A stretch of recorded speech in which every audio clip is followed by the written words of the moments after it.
अक्सर सोचते होंगे कि नेट और सेट इतने सिमिलर साउंडिंग वर्ड्स हैं, तो आखिरकार इनमें डिफरेंस क्या है? क्या अगर आपका सेट क्वालिफाई हो गया है तो नेट क्वालिफाई करना ज़रूरी है? नेट क्वालिफाई हो गया है तो सेट क्वालिफाई करना ज़रूरी है? दोनों की एलिजिबिलिटी में और दोनों की वैलिडिटी में क्या डिफरेंस है? क्या दोनों में कोई डिफरेंस एट ऑल है भी या नहीं? तो आपके इन सभी डाउट्स को आज मैं आंसर करूंगी छोटी सी 5 मिनट की वीडियो में, तो एंड तक मेरे साथ बने रहिए। देखिए, नेट और सेट ये दोनों ही जो एग्जाम्स हैं ये इंडिया में आपको असिस्टेंट प्रोफेसर की पोस्ट के लिए एलिजिबल बनाते हैं। ठीक है, तो ये दोनों ही जो एग्जाम्स हैं ये आपके एलिजिबिलिटी एग्जाम्स हैं। ठीक है, for the post of AP assistant professor की पोस्ट के लिए आपको एलिजिबल बनाएंगे। फर्क सिर्फ इतना है कि नेट के बिगनिंग में एन आ रहा है तो दैट स्टैंड्स फॉर नेशनल, ये नेशनल लेवल का एलिजिबिलिटी टेस्ट है, और सेट के आगे एस आ रहा है तो ये इट स्टैंड्स फॉर स्टेट, ये स्टेट लेवल का एलिजिबिलिटी टेस्ट है। स्टेट लेवल, एक पर्टिकुलर स्टेट अपनी स्टेट में असिस्टेंट प्रोफेसर्स को रिक्रूट करने के लिए एक एलिजिबिलिटी एग्जाम लेगी, वो होगा आपका सेट का एग्जाम। तो अगर आपने उस पर्टिकुलर स्टेट का सेट का एग्जाम क्लियर कर लिया है तो आप उस पर्टिकुलर स्टेट में ही असिस्टेंट प्रोफेसर बनने के लिए एलिजिबल हो जाएंगे। On the other hand, net जो है ये एक नेशनल लेवल का एग्जाम है, इसको एक नेशनल लेवल की बॉडी कंडक्ट करवाती है, और इसको क्वालिफाई करने के बाद आप इंडिया की किसी भी स्टेट में असिस्टेंट प्रोफेसर बनने के लिए एलिजिबल हो जाएंगे। नेट को कंडक्ट करवाने वाली बॉडी है एनटीए। ठीक है, इसको कंडक्ट करवाती है नेशनल टेस्टिंग एजेंसी, और एनटीए ये वही बॉडी है जो इंडिया में CUET, JEEE, JEE mains, then NEET जैसे बड़े बड़े एग्जाम्स को भी कंडक्ट करवा रही है। ये सारे भी नेशनल लेवल एग्जाम्स हैं। सिमिलरली नेट भी एक नेशनल लेवल एग्जाम है जिसको नेशनल टेस्टिंग एजेंसी कंडक्ट करवाएगी।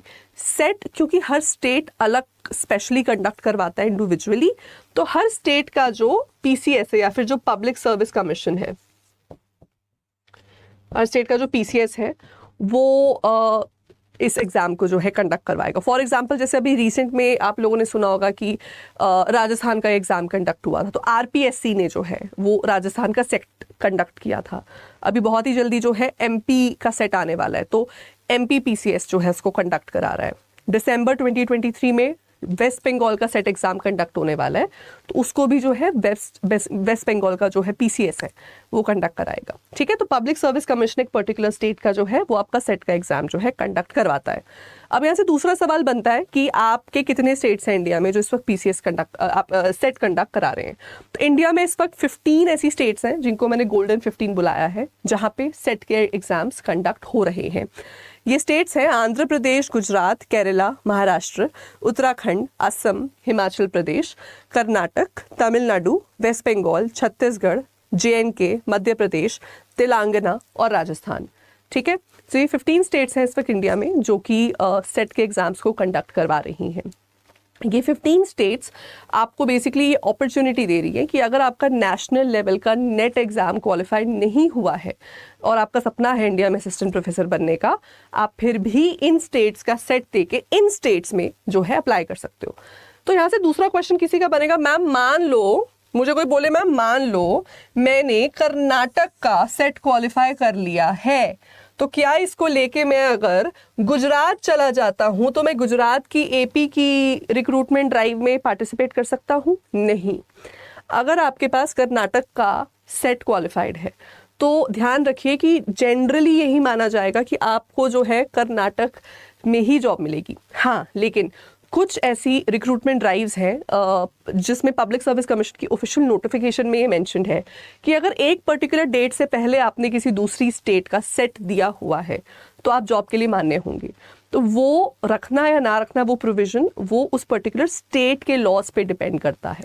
कई स्टेट से अलाउ करती हैं, कई स्टेट से अलाउ नहीं करती हैं। इसलिए ज़रूरी है कि आप नेट क्वालिफाई करके रखो। ठीक है, सेट डेफिनेटली एक अच्छी अपॉर्चुनिटी है। नेट नहीं क्वालिफाई हुआ तो सेट के लिए डेफिनेटली अप्लाई कर लो, लेकिन अगर सेट नेट क्वालिफाइड है तो ये क्या इंडिया की सारी स्टेट्स के में आप एलिजिबल हो जाएंगे, है ना। फिर आपको वो टेंशन नहीं है कि आप उस एम्बिट में फॉल कर रहे हैं या नहीं कर रहे हैं। और सेट देखिए स्टेट का स्पेसिफिक होता है, तो थोड़ा सा वहाँ जो है एक लिमिटेशन आ जाती है आपकी जॉब अपॉर्चुनिटीज़ में। But of course as a plan भी बहुत ही अच्छा प्लान है ये। अगर आपका नेट ऑलरेडी क्वालिफाइड है तो सेट में एनर्जी लगाने का कोई पॉइंट नहीं है, फिर आपको आगे अपनी एनर्जी जो है उसको इन्वेस्ट करना चाहिए वैकेंसीज़ को फाइंड करने में, जॉब फाइंड करने में, जॉब हंट करने में। तो इस चीज़ का ध्यान जो है आपको रखना है। टाइम मत लगाओ अपना, नेट क्वालिफाइड है तो सेट की ज़रूरत नहीं है। दोनों ही जो एग्ज़ाम्स हैं वो लाइफ टाइम वैलिडिटी के हैं, दोनों ही एग्जाम्स जो हैं वो आपको लाइफ टाइम वैलिडिटी के हैं। यानी एक बार आपने एग्जाम दे दिया, चाहे नेट चाहे सेट, अगर आपका क्वालिफाइड है तो ताउम्र उसकी वैलिडिटी आपके पास रहेगी। दोनों ही एग्जाम्स में there is no age limit, ठीक है। चाहे नेट हो चाहे सेट हो, आप चाहे 23 साल की उम्र में, चाहे आप 50 साल की उम्र में, चाहे आप 60 साल की उम्र में जो है इस एग्जाम के लिए सिट कर सकते हैं। कोई मिनिमम एज लिमिट, कोई कैपिंग जो है हमें वहाँ पे नहीं दी गई है, ठीक है। सो ये था the difference between net and set. अब एक लास्ट क्वेश्चन यहाँ से बनता है स्टूडेंट्स का कि मैम एग्जाम के लेवल में क्या डिफरेंस आता है, थोड़ा सा ये बता दो। देखो मैंने बहुत लोगों के मुंह से अक्सर ये बात सुनी है कि नेट का जो लेवल है वो सबसे देखो हाईएस्ट है और सेट का लेवल उससे एक लेवल नीचे ही रहता है, एटसेट्रा एटसेट्रा। पर उन बातों में मत आइएगा। अगर आपको मैं इस तरीके के अजम्पशंस को बिल्कुल मतलब सिरे से खारिज करना चाहती हूँ।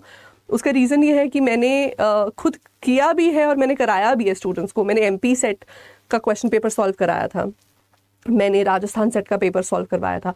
राजस्थान सेट का पेपर मुझे नॉर्मल यूजीसी के लेवल से भी ज़्यादा डिफिकल्ट लेवल का लगा। एमपी सेट का जो लेवल था वो भी अच्छा खासा था, मतलब यूजीसी के कम तो नहीं था, यूजीसी से एक नॉच ऊपर ही होगा। तो ये मान के चलो कि गॉन आर द डेज जब लोग कहते थे कि सेट में लिमिटेड सिलेबस पूछा जाता है और नेट में ज़्यादा सिलेबस है। नहीं, आज की तारीख में आप कोई रीसेंट रिक्रूटमेंट नोटिफिकेशन खोल के देखेंगे, जैसे फॉर एग्जांपल WB सेट की अभी लेटेस्ट जो नोटिफिकेशन आई है फॉर द दिसंबर एग्जाम, उसमें उन्होंने क्लियरली मेंशन किया हुआ है कि